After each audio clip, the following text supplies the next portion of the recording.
तारेवरची कसरत भाग 10. वर्किंग वुमन आणि नातेसंबंध. विश्वासाची नवी परीक्षा. अन्विताच्या आयुष्यात पुन्हा एकदा आशेचा प्रकाश आला होता. करिअरबद्दलची चांगली बातमी मिळाल्यापासून तिच्या चेहऱ्यावर एक वेगळाच आत्मविश्वास दिसत होता. इतक्या महिन्यानंतर तिला वाटलं होतं, मी हरले नाही, फक्त थोडी थांबले होते. पण आयुष्य तिला अजून एक महत्त्वाचा धडा शिकवणार होतं. 8वा महिना सुरू झाला होता. बाळाच्या आगमनासाठी आता फारसा वेळ उरला नव्हता. घरात रोज नवीन चर्चा व्हायची. पाळणा कुठे ठेवायचा, बाळाचं नाव काय ठेवायचं, त्याची खोली कशी सजवायची. सगळे आनंदात होते. एका दिवशी विहान ऑफिसमधून खूप उशिरा घरी आला. त्याच्या चेहऱ्यावर ताण स्पष्ट दिसत होता. अन्विताने विचारलं, सगळं ठीक आहे ना? विहानने हसण्याचा प्रयत्न केला. हो, फक्त काम जास्त आहे. पण अन्विताला जाणवलं तो काहीतरी लपवत होता. दुसऱ्या दिवशीही तेच झालं. उशिरा घरी येणं, फोनवर सतत बोलणं, कधी अचानक बाहेर जाणं. अन्विताच्या मनात शंका निर्माण होऊ लागली. ती स्वतःवर रागावली. नको अन्विता, विनाकारण विचार करू नकोस. पण मन ऐकत नव्हतं. त्या रात्री ती पाणी प्यायला उठली. हॉलमध्ये विहान फोनवर बोलत होता. तो म्हणत होता, प्लीज अजून थोडा वेळ द्या, मी व्यवस्था करतो. अन्विता तिथेच थांबली. तिच्या मनात असंख्य प्रश्न निर्माण झाले. सकाळी तिने विचारलं, काही प्रॉब्लेम आहे का? विहान काही क्षण शांत राहिला. मग म्हणाला, नाही, सगळं ठीक आहे. पण त्याच्या डोळ्यात दिसणारी चिंता वेगळीच गोष्ट सांगत होती. पुढचे काही दिवस अन्विता अस्वस्थ होती. तिला वाटत होतं तो माझ्यापासून काही लपवतोय. काही आर्थिक अडचण आहे का? ऑफिसमध्ये काही झाले आहे का? गर्भावस्थेमुळे आधीच भावनांचा ताण वाढलेला होता. त्यात ही अनिश्चितता. तिचं मन पुन्हा बेचैन होऊ लागलं. एका संध्याकाळी विहान घरी आला. त्याच्या हातात काही कागदपत्र होती. तो थेट खोलीत आला. अन्विताने नकळत ती कागदपत्र पाहिली. त्यावर बँकेचं नाव होतं. तिचं हृदय धडधडायला लागलं. रात्री ती शांत राहू शकली नाही. विहान, मला खरं सांग. तो तिच्याकडे पाहू लागला. काय? काहीतरी झालंय, तू मला सांगत नाहीयेस. तिच्या डोळ्यात अश्रू आले. मी तुझी पत्नी आहे, मला अधिकार आहे जाणून घेण्याचा. विहान काही क्षण शांत बसला. मग त्याने तिचा हात हातात घेतला. माफ कर. अन्विता घाबरली. म्हणजे खरंच काहीतरी आहे? तो हलकासा हसला. हो आहे. तिचा श्वास अडकला. मग त्याने एक फाईल तिच्यासमोर ठेवली. अन्विताने ती उघडली. आत घराच्या नवीन प्रोजेक्टचे कागद होते. हे काय आहे? विहान हसत म्हणाला, आपल्या बाळासाठी. ती काहीच बोलू शकली नाही. मी नवीन घरासाठी लोन प्रोसेस करत होतो. मोठं घर, जिथे आपल्या बाळाला खेळायला जागा असेल. अन्विताच्या डोळ्यात अश्रू आले.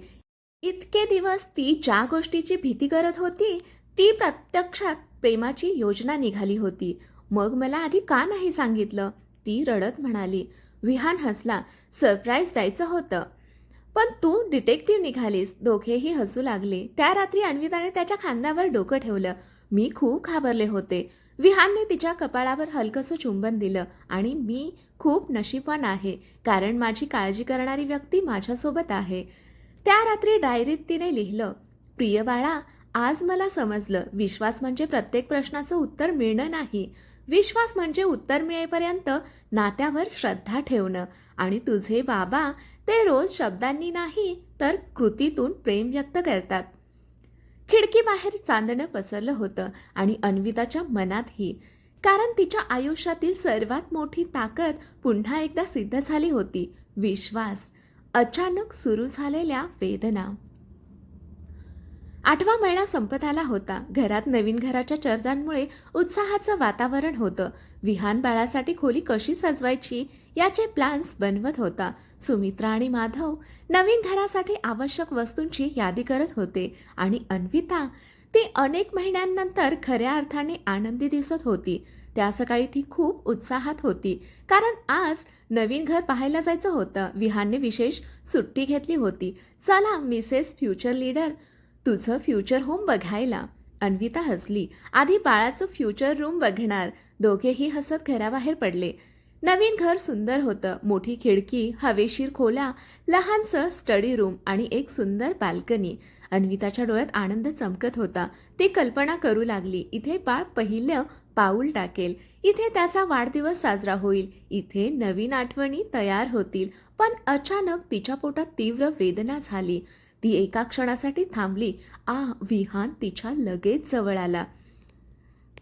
काय झालं? काही नाही. कदाचित थकवा असेल. तिने स्वतःला सावरलं, पण काही मिनिटांनी पुन्हा वेदना झाली.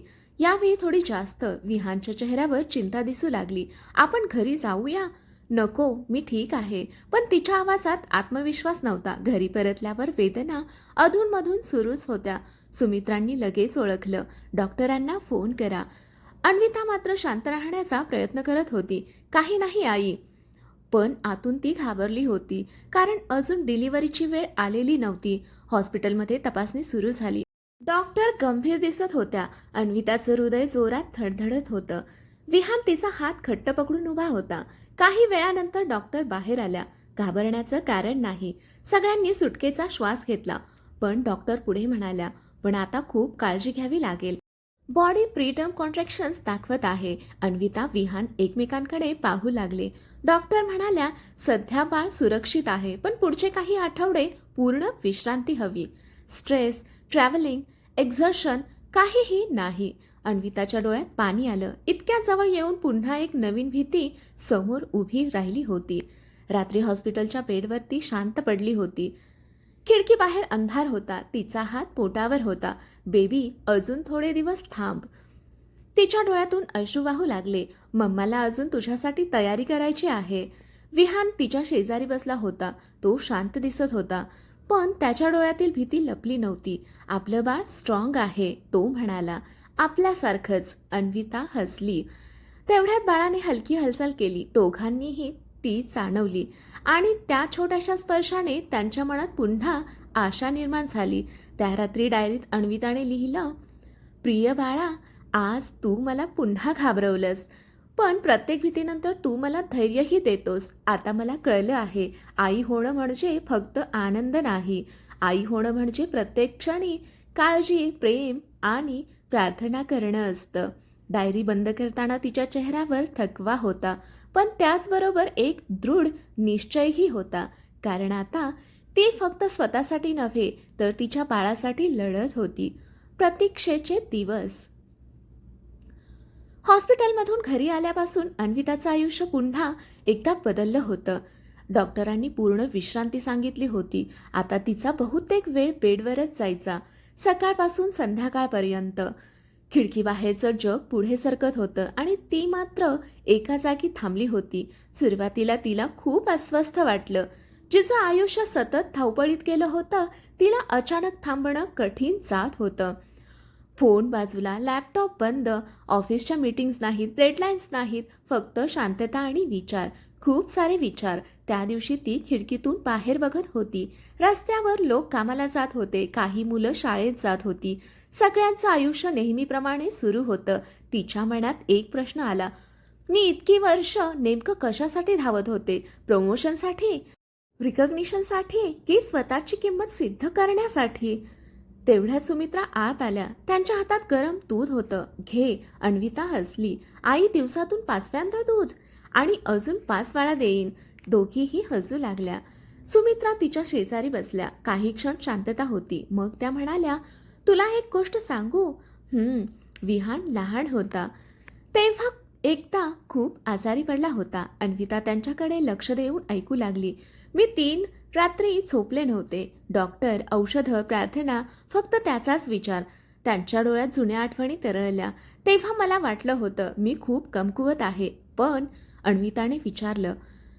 सुमित्रा हसल्या. आई झाल्यावर समजतं, कमकुवतपणा आणि प्रेम यांच्यात खूप बारीक रेषा असते. ज्याची काळजी असते त्याच्यासाठी आपण मजबूत बनतो. हे ऐकून अन्विताच्या मनात काहीतरी हललं. त्या रात्री विहान तिच्यासाठी फळं कापत बसला होता. अन्विता त्याच्याकडे पाहत म्हणाली, तुला माहिती आहे का? काय? पूर्वी मला वाटायचं यश म्हणजे मोठं पद, मोठा पगार. विहान हसला. आणि आता? तिने तिच्या पोटावर हात ठेवला. आता यश म्हणजे हा छोटासा जीव सुरक्षित असणं वाटतं. विहान तिच्याकडे पाहत राहिला. तू खूप बदलली आहेस. अन्विता हलकसं हसली. हो, पण मला वाटतं मी हरवली नाही, मी सापडली आहे. दुसऱ्या दिवशी सकाळी डॉक्टरांचा चेकअप होता. सगळे थोडे तणावात होते. हॉस्पिटलमध्ये तपासणी झाल्यानंतर डॉक्टर हसल्या. Good progress. विहानने सुटकेचा श्वास घेतला. Baby is doing well. अन्विताच्या डोळ्यात आनंद चमकला. आणखी काही आठवडे, फक्त आणखी थोडा धीर. घरी परतताना गाडीत ती खूप शांतता होती. तिच्या चेहऱ्यावर एक वेगळं समाधान होतं, कारण पहिल्यांदाच ती भविष्याची भीती करत नव्हती, ती त्याची वाट पाहत होती. रात्री तिने डायरी उघडली.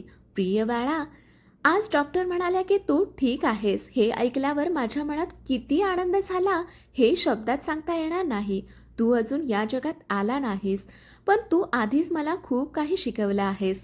थांबायला, जगायला आणि प्रेम करायला. आता फक्त तुझी वाट पाहते आहे.